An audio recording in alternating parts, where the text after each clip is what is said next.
Hello everyone, আশা করতেছি আপনারা সবাই ভালো আছেন।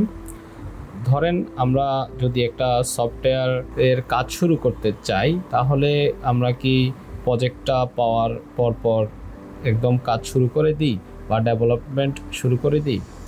অবশ্যই না। সেটা আপনারা এতদিনের যেই প্লেলিস্টে ভিডিওগুলো দেখে বুঝতে পারছেন, আমরা কখনোই কাজটা শুরু করি না।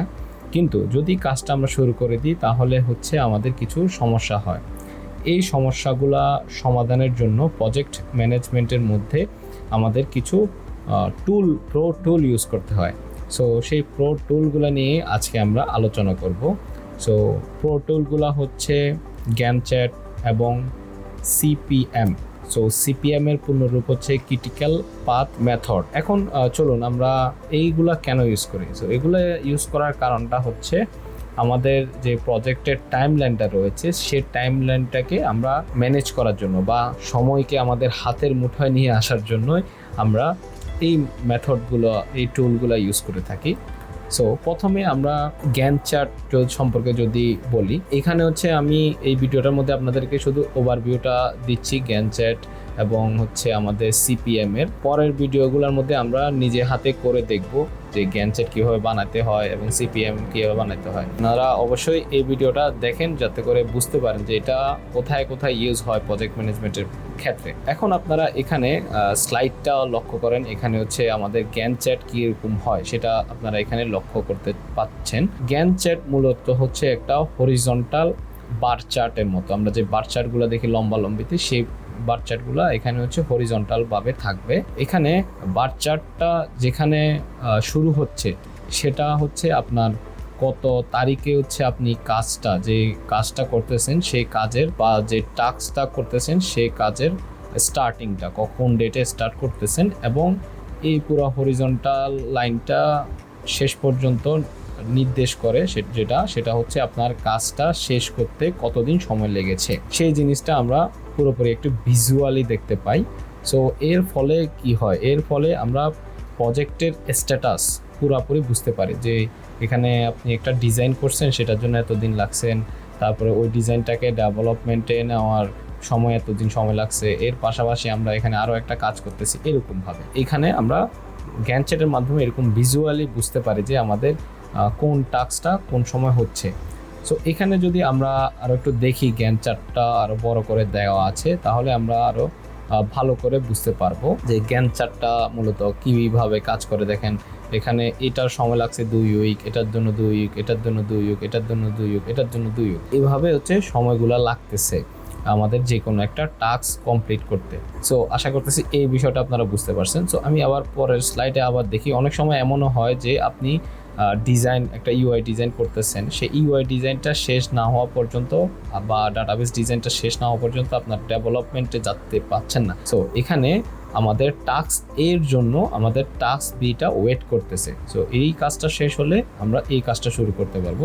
সো এই জিনিসটাও আমরা ভিজুয়ালি দেখতে পাচ্ছি বা আমরা হচ্ছে মেনটেন করতে পারতেছি, বা যারা প্রজেক্ট ম্যানেজার থাকবে বা যারা হচ্ছে আপনার টপ অর্ডারে যারা থাকবে স্টেক হোল্ডাররা, তারা দেখে বুঝতে পারবে যে আপনার কাজটার প্রসেসটা কতটুকু শেষ হয়েছে, এবং আপনি প্রজেক্ট ম্যানেজার হিসাবে এই জিনিসটা কন্ট্রোল করতে আপনার জন্য ইজি হবে যে টাস্কগুলো কমপ্লিট হচ্ছে কিভাবে এবং কত সময় লাগতেছে। সো এখন যদি আমরা আসি যে ক্রিটিক্যাল পাথ মডেল, সো এখানে আপনারা দেখতে পাচ্ছেন যে নেটওয়ার্কের ডায়াগ্রামের মতো অনেকগুলা বক্স আছে। একটা হচ্ছে স্টার্ট, ইউআই ডিজাইন, তারপর হচ্ছে ফ্রন্ট এন্ড ডিজাইন। সো এখানে হচ্ছে দুইটা কাজ সিমিলটেনিয়াসলি হচ্ছে। এখানে একটা আছে হচ্ছে আপনার ডিজাইনিং টিম আর একটা হচ্ছে ডেভেলপমেন্ট টিম। সো এখানে আমরা সিপিএম আমাদেরকে যে জিনিসটা বের করতে সাহায্য করে সেটা হচ্ছে আমাদেরকে যে সময়সীমাটা কত দিন লাগতেছে, কোন পাতের মধ্যে কত সময় লাগতেছে, কত ডিউরেশন লাগতেছে, সেই জিনিসটা বের করতে সাহায্য করে। সো সেই জন্য এটাকে মূলত ক্রিটিক্যাল পাথ বলা হয়। সো এখানে দেখেন জি হচ্ছে ফিনিশ লাইন, এ হচ্ছে স্টার্ট লাইন। সো আমাদের যারা ডিজাইনিং টিম আছে তাদের হচ্ছে 10 পাথ এর মধ্যে তারা কাজ করতেছে, আর পাথ বি এর মধ্যে হচ্ছে আমরা ডেভেলপমেন্ট টিম যারা আছে, ব্যাক এন্ড যারা এপিআই তৈরি করতেছে তারা কাজ করতেছে। এর ফলে কি হচ্ছে, এর ফলে আমরা দুইটা কাজ সাইমালটেনিয়াসলি করতে পারতেছি এবং দুইটা কাজকে আমরা একসাথে মেনটেন করতে পারতেছি, এবং আমরা বুঝতে পারতেছি যে কোন টাস্কের জন্য আমাদের কোন সময় লাগতেছে বা কতদিন সময় লাগতেছে। তো এখানে দেখেন ইউআই ডিজাইনের জন্য আমাদের 4 দিন সময় আছে এবং হচ্ছে ফ্রন্ট এন্ড ডিজাইনের জন্য আমাদের 6 দিন সময় লাগতেছে, সো টোটাল 10 দিন। সো সিমিলারলি ডাটাবেস, ব্যাকএন্ড এবং এপিআই, সো সবগুলো মিলে আমাদের 15 দিন সময় লাগতেছে। তো আশা করতেছি আপনারা ক্রিটিক্যাল পাথটা বুঝতে পারছেন, যেখানে আমরা পাথের অনুযায়ী বুঝতে পারি যে কোন পাথে কোন কাজটা হচ্ছে আমাদের, এবং আমাদের এখানে ক্রিটিক্যাল পাথটা হচ্ছে আমাদের এই সেশনটা। কারণ আমাদের এখানে আপনারা যদি দেখেন যে আমাদের যে গ্রাফিক্স টিম আছে বা ইউআই টিম আছে, ফ্রন্ট এন্ড টিম আছে, তাদেরকে আমরা 10 দিন টাইম দিয়েছি। সো 10 দিন টাইম দিলাম, তারা হচ্ছে জিনিসটা 10 দিনেও সময় লাগতে পারে বা যদি সময় আরও কমও লাগতে পারে, কিন্তু তাহলেও কিন্তু কোনো সমস্যা নাই। কিন্তু আমাদের যে বি লাইনের যে জিনিসটা আছে বা বি এই দিকে বা বি পাতের যারা আছে পাত বির, তাদের হচ্ছে একদম মানে টাইট শিডিউল। কারণ হচ্ছে এইখানে যদি কোনো কিছুর সমস্যা হয় বা কোডিংয়ের মধ্যে যদি একদিন সময় লাগে, তাহলে কিন্তু আমরা 15 দিনে এটা কাজটা ডেলিভারি করতে পারবো না, আমাদের ডেলিভারিটা সেখানে মিস হয়ে যাবে। সো সেই জিনিসটা হচ্ছে আপনার এখানে আমরা আবার দেখাইছি যে এখানে আমাদের গ্রাফিক্স টিমের জন্য 15 দিন সময় 10 দিন সময় লাগতেছে, এবং আমাদের ক্রিটিক্যাল এটা রেড হয়ে আছে, কারণ এটার মধ্যে সমস্যা হলে আমাদের ডেডলাইনটা বেড়ে যেতে পারে। কিন্তু আমাদের ইউআই টিমের বা কন্টেন্ট যারা আছে তাদের এখানে তারা হচ্ছে রিল্যাক্সে কাজ করতে পারবে, তাদের যদি সমস্যা হয় বা ডিলে হওয়ার সম্ভাবনাটা কম থাকবে। কিন্তু ব্যাক এন্ডে বা ডাটাবেস সেট আপ, এপিআই, এখানে হচ্ছে আমাদের সময়টা বেশি লাগতে পারে। সো এখন আমরা এই জিনিসটাও আমরা এখানে আরেকটু করে বড় করে দেখাইছি, আপনারা আশা করে এই জিনিসটা বুঝতে পারছেন। সো এখানে আমি যদি আরেকটা বিষয় নিয়ে আলোচনা করি, এই বার চার্টটার মধ্যে, সো এই বার চার্টটার মধ্যে আপনারা দেখেন একটা বাফার জোন আছে। সো এখানে দেখেন আমাদের একটা বাফার জোন আছে 5 দিনের। কারণ হচ্ছে আমাদের ফুল কাজটা 15 দিনে শেষ করে দিতে হবে, কিন্তু আমাদের গ্রাফিক্স টিমের কাছে আছে হচ্ছে 10 দিন টাইম। সো তাদের কাছে আরও এখানে 5 দিনও আছে, কারণ এটা তাদের বাফার জোন।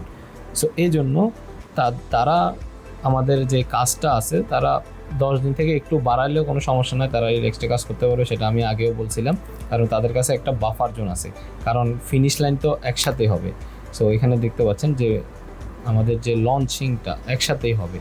সো তাদের এখানে একটা টাস্ক নাই, তাদের 5 দিনের মতো একটা গ্যাপ আছে বা 5 দিন তাদের সময় আছে। কিন্তু আমাদের যারা হচ্ছে ব্যাক এন্ড টিম, তাদের কিন্তু একদম একটা কাজের পর একটা কাজ করতেই হবে। সো এই জন্য এটা হচ্ছে আমাদের ক্রিটিক্যাল পাথটা।